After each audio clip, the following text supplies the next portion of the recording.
Welcome and good morning student. हम पढ़ रहे थे अपनी 8th क्लास की जो बुक है उसको लास्ट चैप्टर 4 पढ़ा था बिपिन बाबू की लैप्स मेमोरी के बारे में, है ना।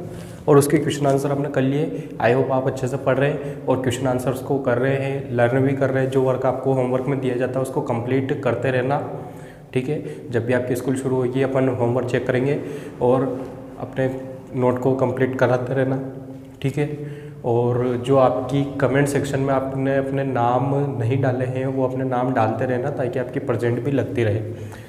लास्ट हमने चैप्टर 4 पढ़ लिया था और चैप्टर 4 के बाद है आपकी पोएम 4 है द लास्ट बार्गेन, ठीक है।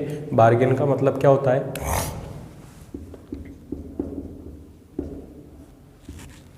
सौदा। बार्गेन करना मतलब सौदा करना।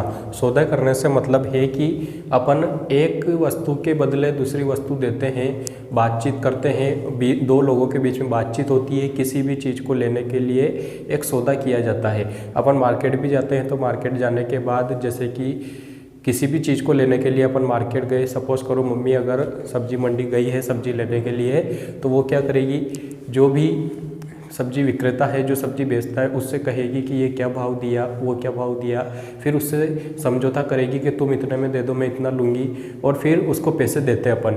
तो ऐसा ही इसमें होता है। तो वो है लास्ट बार्गेन मतलब सौदा।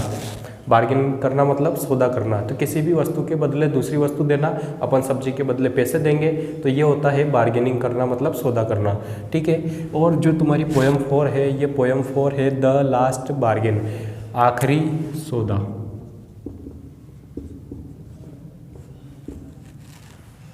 ठीक है। अब ये आखिरी सौदा कैसे, मतलब जो सबसे लास्ट में किया गया उसको आखिरी सौदा बोला गया है। और इस पोएम को लिखा है, इसके राइटर है रविंद्रनाथ टैगोर जी, रविंद्रनाथ टैगोर। जो अपना नेशनल एंथम है राष्ट्रगान जन गण मन, उसके रचयिता उसके राइटर भी यही है रविंद्रनाथ टैगोर। और उन्हीं की एक पोएम है द लास्ट बार्गेन आखिरी सौदा, जो अपन आज पढ़ेंगे, ठीक है। इसके अंदर एक व्यक्ति है जो अपने सौदे करने के लिए घर से निकला हुआ है लेकिन उसका सौदा अभी तक नहीं हुआ है। तो इसके बारे में अपन देखते हैं। अपन क्या करते हैं, बुक को रीड करते हैं, ठीक है। आप अपनी बुक को खोल लेना और बुक को लाइन वाइज अपन रीड करेंगे, तो आप अपनी बुक को नोट देखते जाना। पोएम का फर्स्ट स्टेंजा दिया हुआ है, अपनी बुक को चेक कीजिए। Come and hire me I cried while in the morning I was walking on the stone paved road, sword in hand the king came in his chariot, he held my hand and said, I will hire you with my power, but his power counted for naught and he went away in his chariot। ये आपका first stanza दिया हुआ है। तो first stanza की जो first line है, come and hire me I cried while in the morning, कि मैं सुबह के वक्त उठा हूँ और सड़कों पर आकर चिल्ला रहा हूँ कि आओ और मुझे काम पर रख लो या मेरे साथ सौदा कर लो। I was walking on the stone paved road, मैं सुनसान एक पथरीली सड़क पर, सीमेंट से बनी पथरीली सड़क पर घूम रहा हूँ। Sword in hand the king came in his chariot, और ऐसे ही अपने हाथ में तलवार लिए हुए अपने रथ पर सवार एक राजा वहाँ पर आ जाता है। He held my hand and said I will hire with you my power, और वह मेरा हाथ पकड़ता है और मुझसे कहता है कि आओ मेरे साथ चलो, मैं तुम्हें काम पर रख लूँगा। But his power counted for not and he went away in his chariot, लेकिन उसकी शक्ति या उसकी ताकत मेरे किसी काम की नहीं होती है, और फिर वो वहाँ से अपने रथ में बैठकर वापस चला जाता है। ये था इसका फर्स्ट स्टेंजा। अपन सेकंड स्टेंजा पे आते हैं। In the heat of the midday the houses stood with shut doors, I wandered along the crooked lane, an old man came out with his bag of gold, he pondered and said, I will hire you with my money, he weighed his coins one by one, but I turned away। ये second stanza है। Second stanza की first line है, इन the heat of the midday the houses stood with shut doors. ये कह रहा है कि भारी भरकम जो गर्मी होती है, मई जून की जो गर्मी होती है जिसमें बहुत ही गर्मी पड़ती है, उसमें की बात ये कर रहा है कि उस वक्त हम हमारे सभी दरवाजे बंद थे। दरवाजे किसके? घरों के। सभी घरों के दरवाजे काफ़ी देर से बंद थे, कोई भी व्यक्ति बाहर नहीं निकल रहा था। आई वंडरेड अलोंग द क्रूक्ड लेन, और मैं अकेला सुनसान सड़क पर घूम रहा था भारी गर्मी में। An old man come out with his bag of gold, और एक तभी वहाँ पर एक बूढ़ा व्यक्ति अपने बैग के साथ वहाँ पर आता है जिसके अंदर काफ़ी गोल्ड कॉइन होते हैं, सोने के सिक्के होते हैं। ही पॉन्डरेड एंड सेड, वह मुझे देता है और कहता है, I will hire with you my money, मैं अपने पैसे के दम पर तुम्हें अपने साथ नौकरी पर रख सकता हूँ, काम पर रख सकता हूँ। He waited his coins one by one, वह एक एक करके अपने सभी सिक्कों को तोलता है, लेकिन बट आई टर्न अवे, लेकिन वह मेरे किसी काम के नहीं होते, इसलिए मैं वहाँ से मुड़कर आगे चल देता हूँ, मैं वहाँ पर नहीं रुकता हूँ। ये था इसका सेकंड स्टेंजा। ठीक है, अब आते हैं अपन थर्ड स्टेंजा पे। It was evening, the garden hedge was all a flower, the fair made came out and said, I will hire you with a smile, her smile पेल्ड and melted into tears and she went back alone in the dark. अब ये third stanza में क्या कहता है, it was evening, शाम का समय हो चुका है, the garden has was all flower, garden की जो सारी क्षेत्र है, गार्डन का जो सभी जगह है वो अपनी छोटी छोटी कलियों और पौधों से भर चुकी है।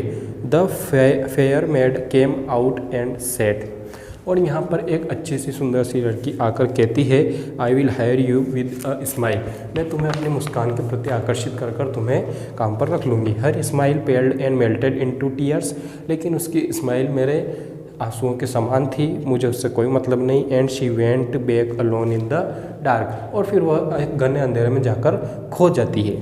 ठीक है, तो ये था इसका थर्ड स्टेंजा। अब आप अपनी बुक का फोर्थ स्टेंजा देखिए। The sun glistened on the sand and the sea waves broke waveringly. A child sat playing with shells. He raised his head and seemed to know me and said, I hire you with nothing. From henceforward that bargain stuck in child's play made me a free man. तो इसमें क्या बताया उसने last stanza में कि जो the sun glistened on the sand, सूर्य रेतीले पत्थरों की समान चमक रहा था, मतलब सूर्य की रोशनी जो है वह रेत पर जिस प्रकार चमकती है, सुनहरी रेत जो होती है उस पर जो चमकती है, ऐसा दिखाई दे रहा था। And the sea waves broke वेवरली, और जो समुद्र की तेज लहरें वो उठने के समान उसे आवाज़ें सुनाई दे रही थी कि समुद्र की तेज लहरें उठ रही है।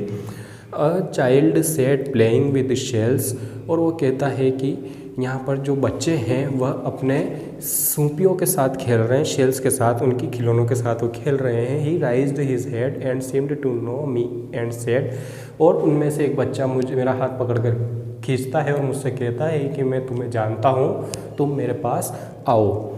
आई हायर यू विद नथिंग, मैं बिना कुछ दिए तुम्हें अपने पास रख लूँगा। From thence forward the bargain struck in child's play made me a free man, और उसके बाद मेरा मन परिवर्तित हो जाता है, मैं बिना किसी काम के ही उसके साथ रहने लग जाता हूँ। इस तरीके से एक बेरोजगार आदमी जो अकेला था वो अपना सौदा कर लेता है और उसके साथ रहने लग जाता है। तो वह अपनी बार्गेनिंग वहाँ पर ख़त्म करता है और उसकी लास्ट बार्गेन बच्चे के साथ होती है जो बिना कुछ दिए उसे रख लेता है। तो इस पोएम में हमने क्या देखा, ये थी आपकी poem the last bargain. First stanza में एक राजा आता है, वो उससे कहता है कि मेरे पास बहुत ताकत है, मैं तुम्हें अपने साथ काम पे रख लूँगा, तुम मेरे साथ चलो, लेकिन वो मना कर देता, तुम्हारी ताकत मेरे किसी काम की नहीं है। सेकंड स्टेंजा में क्या होता है, भारी गर्मी है, लोग घरों से बाहर नहीं निकल रहे हैं, और जो एक ओल्ड मैन है वो अपने साथ सोने का सिक्के का बैग लेकर आता है और कहता है कि इन पैसों के दम पर मैं तुम्हें रख लूँगा, मेरे पास बहुत पैसा है, तुम मेरे साथ चलो। फिर वो कहता है कि नहीं, तुम्हारा पैसा मेरे किसी काम का नहीं, मैं तुम्हारे साथ नहीं चलूँगा। फिर थर्ड स्टेंजा में क्या होता है, एक लड़की आती है, उसकी तरफ स्माइल करती है और कहती है कि तुम मेरे साथ चलो, मैं तुम्हें रख लूँगी। वह कहता है तुम्हारी स्माइल मेरे आंसुओं के समान है, इसलिए मैं तुम्हारे साथ नहीं चल सकता, उसको भी मना वो कर देता है। फिर लास्ट में क्या होता है, जब वो भारी गर्मी में इधर उधर खेल रहा होता है तो बच्चे उसे खेलते हुए दिखाई देते हैं जो खिलौनों से खेल रहे होते हैं, और एक बच्चा उसमें से कहता है कि मैं तुम्हें कुछ भी नहीं दूंगा, तुम मेरे साथ रह लो और अपना जीवन यापन करो। तो वो ठीक लगता है और वह उन बच्चों के साथ चला जाता है। मतलब क्या हुआ कि उसे खुशी चाहिए थी, कि खुशी कौन दे सकता है और खुशी छोटे बच्चे ही दे सकते हैं, तो उन बच्चों के साथ रहने लग जाता है। इस तरीके से उसका आखिरी सौदा कंप्लीट होता है और लास्ट बार्गेन जो थी वो उसकी कंप्लीट होती है। ठीक है, तो ये था आपका chapter poem for the last bargain by Rabindranath Tagore. Okay, अब इसके क्वेश्चन आंसर एक्सप्लेनेशन वगैरह हम नेक्स्ट क्लास में देखेंगे। तो आप पढ़ते रहिए, कमेंट सेक्शन में अपना नाम ड्रॉप कीजिए ताकि आपकी प्रेजेंट लगती रहेगी, अपने नेम को देना, ठीक है। और पूरा देखते रहिए और ढंग से पढ़िए।